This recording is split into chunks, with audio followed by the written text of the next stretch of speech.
Good morning, student. So we will see today one problem from the helical gear chapter. Okay, so first the problem on direction of force component. Okay, so or force analysis. So example number 18.2.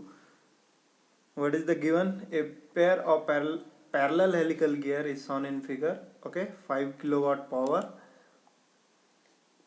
at 720 rpm is supplied to the pinion through its shaft. The normal module is 5 mm and the normal pressure angle is alpha n given. Okay, the pinion has right hand teeth while the gear has left hand teeth. The helix angle is 30 degree. Okay, अब यहाँ पे एक चीज समझने की है कि the pinion has supplied the power. जब पीनियन में if pinion has the power means आपका ड्राइविंग व्हील कौन सा है? Driving wheel is pinion. Okay, and gear is driven. ये इंफॉर्मेशन जब आप डायरेक्शन डिसाइड करोगे तब जरूरी है. ठीक है, so the pinion rotates in the clockwise direction when seen from left side of the page. Okay, so ये देखेंगे, ये यहाँ पे समझ आएगा. The pinion rotates in the clockwise direction when seen from the left side of the page. So यहाँ पे अगर आप देखोगे इस डायग्राम में, जब अपन डायरेक्शन इधर से देखेंगे तो ये क्लॉकवाइज डायरेक्शन में रोटेट कर रहा है. जब मैं इधर से लेफ्ट से देख रहा हूँ, लेफ्ट की तरफ से, ठीक है, ये एक्सिस, तो ये क्लॉकवाइज डायरेक्शन में. Determine the components of the tooth force and draw a free body diagram showing the force acting on the pinion and gear. Okay, so ये गिवन डायग्राम है आपको.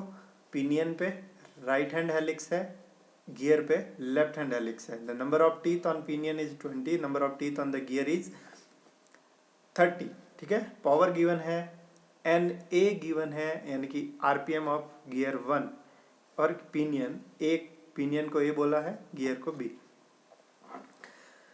जेड ए 20 डिग्री है, Z B 20 है and Z B 30 है. Module normal module 5 mm है. Helix angle 30 है and normal pressure angle 20 degree है. ठीक है, helix angle is 30 degree. Now torque से आपको पीटी मिलेगा. पहले आप पावर से टॉर्क निकालेंगे और टॉर्क निकालने के लिए आपको, क्योंकि टॉर्क किस पे मतलब पावर किस पे गिवन है? पिनियन पे. ए मतलब पिनियन. सो आपको टॉर्क किसका मिलेगा? किस शाफ्ट पे मिलेगा?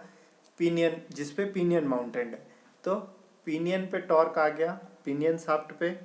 फ्रॉम देयर आपको टॉर्क मिल गया. अब आप पता करेंगे diameter of the pinion pitch circle. ठीक है, तो pinion pitch circle diameter.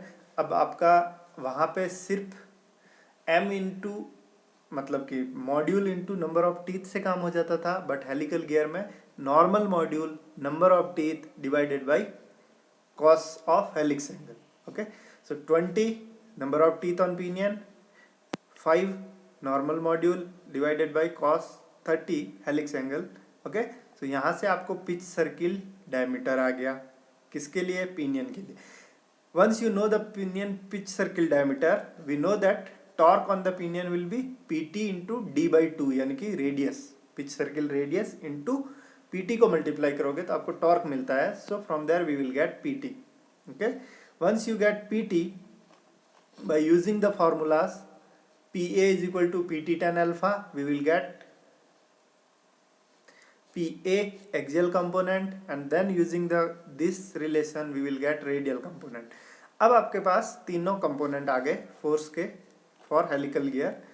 Okay, parallel helical gear. pt tangential, PA axial and PR आपका रेडियल फॉर 82. नाउ आपको ये सारे कंपोनेंट आने के बाद में एक फ्री बॉडी डायग्राम बना के उनको शो करना है with direction. How we will show? Okay, तो इसके लिए क्या है, आपको पहले फ्री बॉडी डायग्राम बनाओगे. First you have to decide. अच्छा, there is no problem to draw radial और PT आप स्पर गियर में भी ड्रॉ कर चुके हैं. Radial component always acts towards the center of gear. So PR show करने में कोई दिक्कत नहीं है. ये आपका पिनियन शो कर रहे हैं, ये आप गियर शो कर रहे हो. ठीक है, पिनियन पे आपका राइट हैंड हेलिक्स है और आपका गियर पे लेफ्ट हैंड हेलिक्स है, इसलिए ये लिख दिया है। ठीक है, अब मुझे इस पिच पॉइंट पे यानी कि कांटेक्ट पॉइंट पे आपको ये सारे फोर्स डायरेक्शन दिखाना है। तो radial component always acts towards the centre, और जब आप फ्री बॉडी डायग्राम दिखा रहे हो तो इस पे टूवर्ड्स द सेंटर और गियर पे भी टूवर्ड्स द सेंटर। ठीक है, नाउ पीटी के बारे में बात करेंगे तो आपको पता होगा जो पीटी की डायरेक्शन शो करना है, पीटी के लिए जो ड्राइवर गियर होता है उसकी जो डायरेक्शन ऑफ रोटेशन है उसके ऑपोजिट पीटी कंपोनेंट एक्ट करता है। सो ये आपका पिनियन ड्राइवर है यहाँ पे। ठीक है, ये कैसे पता चलेगा, क्योंकि जो मोटर पावर मतलब जो पावर सप्लाई कर रहे हैं वो अपन किसको, पिनियन वाले शाफ्ट को सप्लाई कर रहे हैं। तो जब आप पिनियन के शाफ्ट में पावर है तो आपका पिनियन ड्राइवर है, when the pinion is driver. और वहाँ पे उन्होंने ये भी बोला है कि जब मैं लेफ्ट हैंड साइड से देखता हूँ तो पिनियन आपका क्लॉकवाइज डायरेक्शन में घूम रहा है। When I am seeing from left the pinion is rotating into clockwise direction. ठीक है, तो ये डायरेक्शन इसलिए ये अपन ने मार्क किया। इसलिए पीटी की डायरेक्शन के लिए आपको रूल पता होना चाहिए। पीटी के लिए डायरेक्शन यानी कि जो ड्राइवर गियर होता है यानी कि जो ड्राइविंग गियर होता है उस पर डायरेक्शन ऑफ रोटेशन के ऑपोजिट पीटी एक्ट कर रहा है। ठीक है, तो इसकी डायरेक्शन ये हो गई, पीआर की डायरेक्शन टुवर्ड्स द सेंटर हो गई। इसी तरह ये एक दूसरे पे ऑपोजिट होती है, तो ये और जो ड्रिवन गियर होता है उस पर पीटी की डायरेक्शन और डायरेक्शन ऑफ रोटेशन दोनों वो सेम होता है, तो ये भी इस तरफ घूम रहा है, पीटी की डायरेक्शन भी ऐसे ही होगी। ठीक है, now PT and PR done. अब बात करते हैं पीए की। तो पीए के लिए जो आपके जो डायरेक्शंस मार्क करने का जो रूल्स थे वो थे, first you have to find out the driver. मतलब पिनियन के लिए देखना है, मतलब ड्राइवर पिनियन आपका ड्राइवर है या, यहाँ पे देखते हैं थ्रस्ट कंपोनेंट पीए के लिए what are the guidelines for direction. Select the driving gear from the pair. Okay, so our driving gear is pinion. Then see, अगर आपका पिनियन ड्राइविंग गियर है तो पिनियन पे कौन सा हैंड हेलिक्स है, right hand या लेफ्ट हैंड। यहाँ पे राइट हैंड हेलिक्स है। देन आप राइट हैंड हेलिक्स है तो आप अपना राइट हैंड लेंगे और राइट हैंड लेके आपको अपनी फिंगर्स को डायरेक्शन ऑफ जो रोटेशन है यानी कि किस डायरेक्शन में रोटेट कर रहा है पिनियन, जो आपका ड्राइविंग गियर है वो आपका क्लॉकवाइज डायरेक्शन में। तो आप अगर क्लॉकवाइज डायरेक्शन में अपने फिंगर्स को रखोगे और अपना राइट हैंड यूज करोगे तो आपका थंब डायरेक्ट करता है towards the means away from the us. Okay, so ये आपका एक्सियल कंपोनेंट की डायरेक्शन पिनियन पे यानी कि ड्राइविंग गियर पे अवे फ्रॉम अस शो कर रही है, क्योंकि आपका राइट हैंड इसके क्लॉकवाइज डायरेक्शन मतलब राइट हैंड की फिंगर्स को क्लॉकवाइज डायरेक्शन में रखेंगे तो आपका थंब जिस तरफ शो करेगा उस तरफ आपका पीए का डायरेक्शन होगा। तो आप अपना राइट हैंड की फिंगर्स को अगर क्लॉकवाइज डायरेक्शन में रखते हैं तो thumb is going away from us. Okay, so the PA is inside the plane of this book page. Okay, and on the driven gear it will be opposite to this direction. ठीक है, क्योंकि ये balance करना चाहिए। Free body diagram है, जब मैं यहाँ पे रखता हूँ तो पीआर एक दूसरे को कैंसिल आउट करेंगे, पीए एक दूसरे का कैंसिल आउट करेंगे और पीटी एक दूसरे को कैंसिल आउट करेंगे। थ्योरी यहाँ पे लिखी हुई है, आप पढ़ सकते हैं। ठीक है, कुछ नहीं समझ में आएगा तो मुझे कमेंट करेंगे, मैं एक्सप्लेन कर लूँगा। ठीक है, दूसरा और प्रॉब्लम है, देख सकते हो। Now I will explain the problem from beam strength and wear strength. ठीक है, तो आपका जो नोट्स है उसमें अनसॉल्व्ड प्रॉब्लम नंबर ये क्योंकि 18th चैप्टर है तो दिस फ्रॉम भंडारी 18.5 प्रॉब्लम मैंने सॉल्व किया हुआ है, जो आपके सीनियर्स के नोट्स जो मैंने आपके साथ शेयर किए हुए हैं, ठीक है। वो प्रॉब्लम आप देखेंगे, दैट इज अनसॉल्व्ड प्रॉब्लम 18.5, ठीक है। अब यहाँ पे मैं एक प्रॉब्लम ले लेता हूँ, wear strength of helical gear है, ठीक है, ये अपन ने देख लिया था। सो this is the problem, I am solving first example. आपके पास जो नोट्स हैं उसमें आपका एक अनसॉल्व्ड प्रॉब्लम को सॉल्व किया गया है, and that problem is 18.5 from the Kurmi and Gupta, okay, unsolved problem, ठीक है। So a pair of parallel helical gear consist of a 20 teeth pinion matching with a 100 teeth gear, okay, number of teeth are given, the pinion rotates at 720 rpm, pinion का rotation given है, the normal pressure angle is 20 degree while the helix angle is 25 degree, the face width is given b and the normal module is 4 mm, the pinion as well as gear both are made of same material, ultimate tensile strength is given and heat treated surface hardness, this will be used for wear strength, ठीक है। the service factor is given and the factor of safety 1.5 and 2 respectively, assume that the velocity factor accounts for the dynamic load and calculate the power transmitting capacity of the gear, okay। so from all the given data note करेंगे, since both gear are made of same material, so as same like spur gear, first you have to decide कौन सा wheel week है, pinion या फिर gear, okay. So decide कैसे करते हैं वो आप स्पर गियर के नोट्स चेक करोगे, वहां से पढ़ना है फिर से, ठीक है। क्योंकि अगर सेम मटेरियल होता है तो आपका पिनियन वीक होता है, रीजन आपको पता है। अगर डिफरेंट मटेरियल होता है तो आप फिर डिसाइड करते हैं y इंटू सिग्मा बी से, sigma b is sigma UT by 3, ठीक है। y is the number of teeth, but वहां पे नंबर ऑफ टीथ आपका स्पर गियर में एग्जैक्ट नंबर ऑफ टीथ होता था, हेलिकल गियर में आप virtual number of teeth use करोगे, ठीक है। So first we will use beam strength. आपको बीम स्ट्रेंथ इक्वेशन यूज करने के लिए, क्योंकि आप पिनियन के लिए अब कैलकुलेशन करोगे, so we will calculate virtual number of teeth on pinion, okay. So this is virtual number of teeth on pinion, number of teeth on pinion is given 20, we will get virtual number of teeth. अब जब आप virtual number of teeth आपका 26.87 आ गया, तो आपको y निकालने के लिए, क्योंकि वहां पे 26.87 करके कोई नंबर ऑफ गियर नहीं होंगे, ऐसा नंबर ऑफ टीथ होंगे नहीं, ठीक है। और वैसे भी ये वर्चुअल नंबर ऑफ टीथ है तो आप 27 नहीं कंसीडर कर सकते, ठीक है। So you will get y value for 26.87 by interpolation method. तो आप क्या करोगे, 26.87 पे y की वैल्यू चाहिए, उससे बड़ी वैल्यू और उससे छोटी वैल्यू, यानी कि 26 और 27 पे ये y की वैल्यू है, ओके। 26 पे 0.344 एंड 27 पे 0.348, तो आपको चाहिए 26.87 पे, तो आप इंटरपोलेशन मेथड यूज करोगे और ये निकालोगे। सो this is y for number of teeth on virtual gear, या फिर वर्चुअल नंबर ऑफ टीथ के लिए ये y है, ठीक है। Once you get this, what is the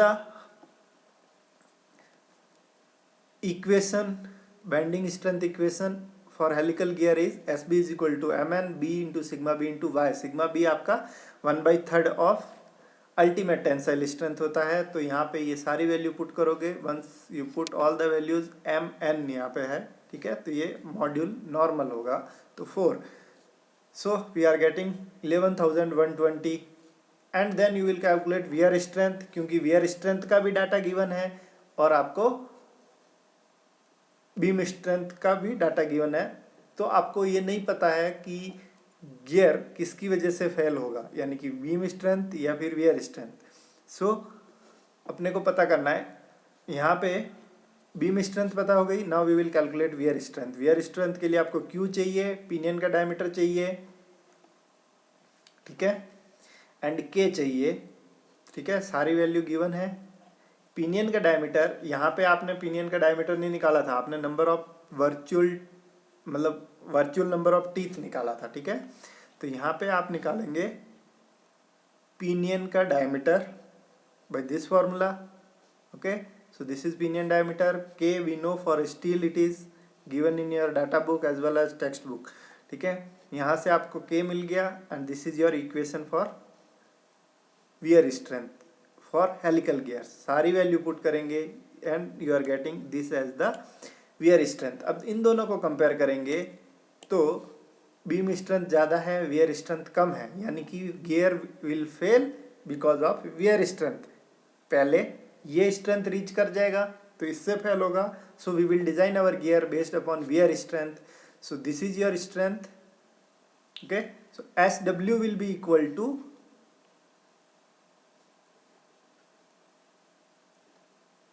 P effective, but यहाँ पे first tangential force due to rated torque, तो आप, और क्योंकि उसने डायनेमिक फोर्स कंसीडर करने के लिए भी बोला है तो डायनेमिक पार्ट पहले करेंगे।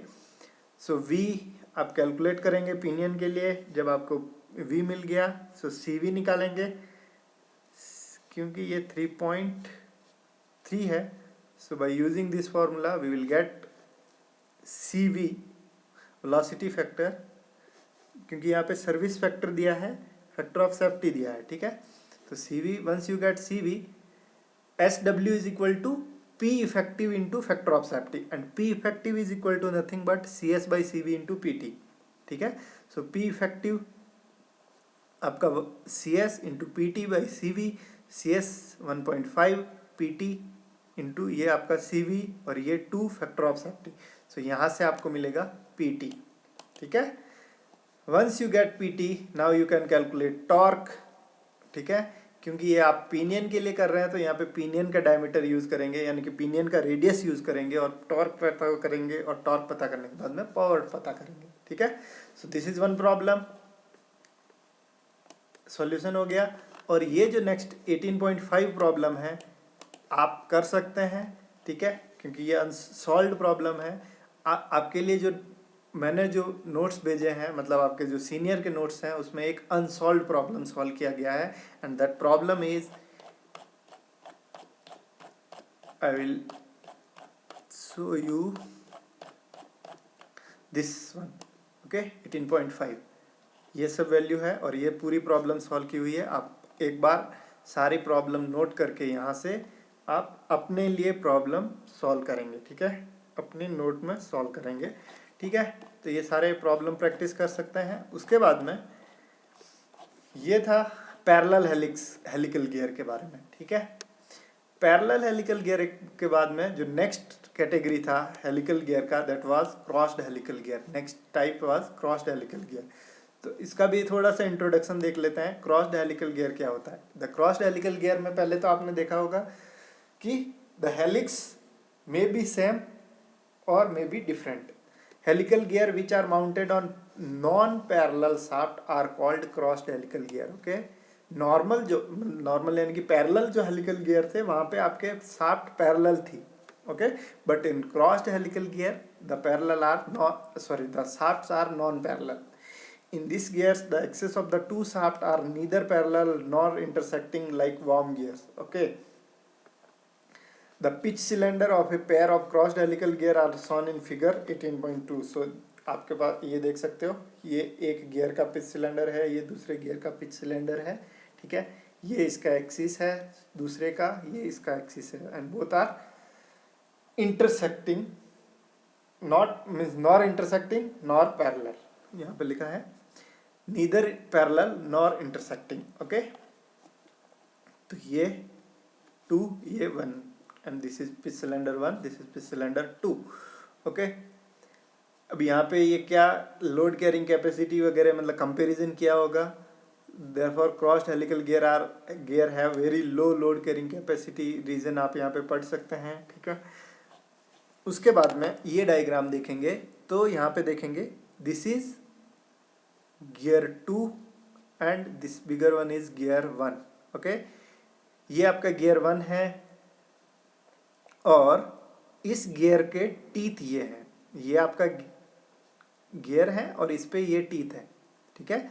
तो आपका जो एंगल होगा यहाँ से लेके, यानी कि ये गियर शाफ्ट एक्सिस हो गया और ये आपका इसका टीथ है, कौन सा, ये वाला, ओके।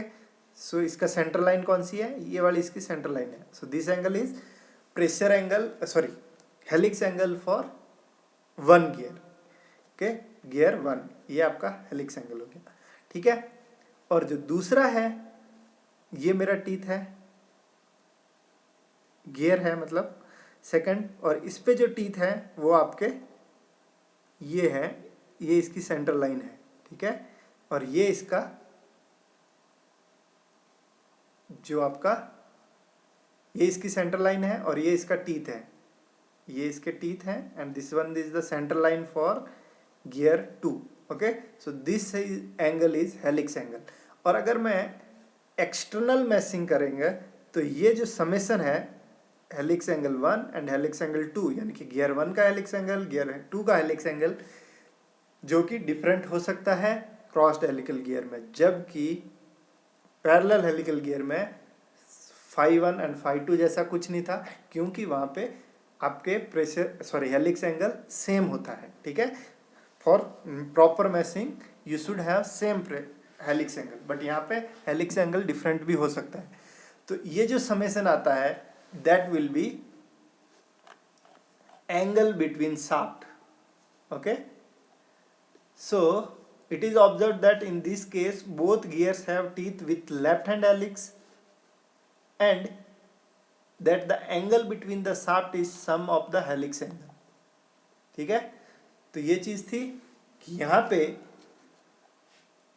क्रॉस्ड हेलिकल गियर में डिफरेंस क्या है, एक तो same hand helix can mesh, means left hand can mesh and right hand can mesh, but parallel helical gear में ऐसा पॉसिबल नहीं है। दूसरा चीज, वहां पे helix angle was equal, but here helix angle will be different, can be different, ठीक है। अगर आपका for same hand of helix है, अगर सेम हैंड हेलिक्स है, तो आपके हेलिक्स जो शाफ्ट के बीच में जो एंगल आएगा, the angle between the shaft will be summation of both the helix angle for same end of helix. For opposite hand of helix it will be means the gap between both the helix angle will be the angle between the shaft, okay. So phi 1 is the helix angle for gear 1, phi 2 is the helix angle of gear 2, and this sigma is the shaft angle, यानी कि दोनों shaft के बीच में कितना angle है, ठीक है। इनके लिए इतना ही है यहाँ पे, और कुछ ज़्यादा है नहीं, वही सब टर्मिनोलॉजी वही है। यहाँ पे हेलिक्स एंगल 2 हो जाएंगे, ठीक है। अलग अलग हेलिक्स एंगल होंगे, वहाँ पे ये भी कॉमन आ गया था, but now it can not be take common because both angle are different, ठीक है। तो ये सारी प्रॉब्लम सॉल्व करेंगे, मतलब ये देखने के बाद में आप अनसॉल्व प्रॉब्लम प्रैक्टिस करेंगे सारी, ठीक है। मैं असाइनमेंट भी भेजूंगा इन्हीं प्रॉब्लम पे, ठीक है। आपके पास ये प्रॉब्लम सॉल्व है नोट्स में, ठीक है, तो आप ये सॉल्व प्रॉब्लम प्रैक्टिस करोगे, फिर आपको मैं ये 18.1 से लेके 18.5 तक आपका असाइनमेंट रहेगा, ठीक है, इस चैप्टर से, ठीक है। नेक्स्ट मैं देखता हूँ design of IC engine part start करूंगा या फिर वार्म गियर पढ़ता हूँ, ठीक है। सो this is last video for helical gear, okay.